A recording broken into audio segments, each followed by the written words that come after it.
Hello everyone, সবাই কেমন আছো? সো দিনটা ছিল 2 এপ্রিল। আমার বর হঠাৎ অফিস থেকে ফোন করে বলে আমি বাড়ি আসছি, তাড়াতাড়ি ব্যাগ গোছা, আমি আর একটা দাদা আমরা পাহাড়ে ঘুরতে যাব। আমি কিছু বুঝে ওঠার সময়ই পেলাম না, যা হাতের কাছে শীতের জামা কাপড় পেলাম তাই নিয়ে হাঁটা দিলাম। আর ও বাড়ি এলো, আমাকে আর লাগেজগুলো তুলে নিয়ে গাড়িতে করে চণ্ডীগড় চলে গেল ওর এক দাদার বাড়ি। পরের দিন অনেক ভোরে উঠেছিলাম এবং রওনা দিতে দিতে 6টা 7টা বেজে গেছিলো। আমরা আর দাদার ফ্যামিলি তো মানালি যাব ঠিক হয়েছিল ওই দিন রাত্রিবেলা। তো গাড়ি চালাবে প্রথমবার পাহাড়ে, আমি প্রথমে প্রচণ্ড টেনশন করছিলাম যে গাড়িটা পাহাড়ে চালাতে পারবে কি না, কিন্তু রাস্তা ভালোই ছিল আর অসুবিধা হয়নি কোনো আমাদের গাড়ি চালাতে। কিছুটা যাওয়ার পর দেখলাম পাহাড় দেখা যাচ্ছে, আমি তো তখন আবার নেচে উঠেছি, খুব মজা হচ্ছে। তখন তখন ভয় ডর চলে গেছে যে ধুস যা হবে হবে, আগে পৌঁছে নিই। অনেক দিন পাহাড় যাইনি, লাস্ট আমি বহু বছর আগে পাহাড়ে গেছি। বাড়িতেও এক এক করে ফোন করে জানিয়ে দিলাম, কারণ তারা জানতো না, সাডেন প্ল্যান হয়েছে সব কিছুই। মাঝখানে একটা ধাবাতে আমরা ব্রেকফাস্ট করেছিলাম, কিন্তু সেগুলোর ফটো ভিডিও আর তুলিনি।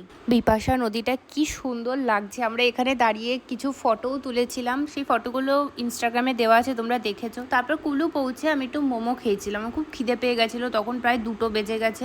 এই টাইমটায় দাদা আর বৌদি রাফটিং করতে গেছিলো, শুধু দাদার ছেলে যায়নি, ও আমাদের সাথেই ছিল। আর পাশে একটা সুন্দর পার্ক ছিল, এই জায়গাটা কুলুতে। তো আমরা ওই পার্কটাই ঘুরছিলাম যতক্ষণ না দাদারা ফিরছিল। এখানে প্রকৃতি দর্শন করতে করতে আমি ছোট্ট করে আমার বরের একটা ভিডিও ক্লিপ নিয়ে নিলাম, যেখানে দেখলাম আমার বর গভীর চিন্তায় রয়েছে এবং ভাবছে শিশুতে গিয়ে স্নোফলটা আমরা দেখতে পাবো তো। এখানে আমি ওকে বললাম চিন্তা করিস না, আমরা স্নোফল দেখতে পাবো, তুই আর আমি কোনোদিন স্নোফল দেখিনি, আমরা ঠিক দেখতে পাবো। তারপরে শিশুতে গিয়ে যা হলো সেটা আর এই ভিডিওতে বলছি না, পরের ভিডিওতে বলবো। তারপর আমরা আবার রওনা দিলাম। এটা অটল টানেল আসার আগের লাস্ট টানেলটা ছিল, আর বাইরের দৃশ্যটা দারুণ ছিল, মানে জায়গাটা, ওয়েদার সব কিছু মিলিয়ে এত সুন্দর একটা পরিবেশ তৈরি করেছিল। কিন্তু আমাদের দাঁড়ানোর টাইম ছিল না, কারণ অলরেডি লেট হয়ে গেছিলো, আমাদের পৌঁছাতে হবে অন্ধকার হয়ে যাওয়ার আগে।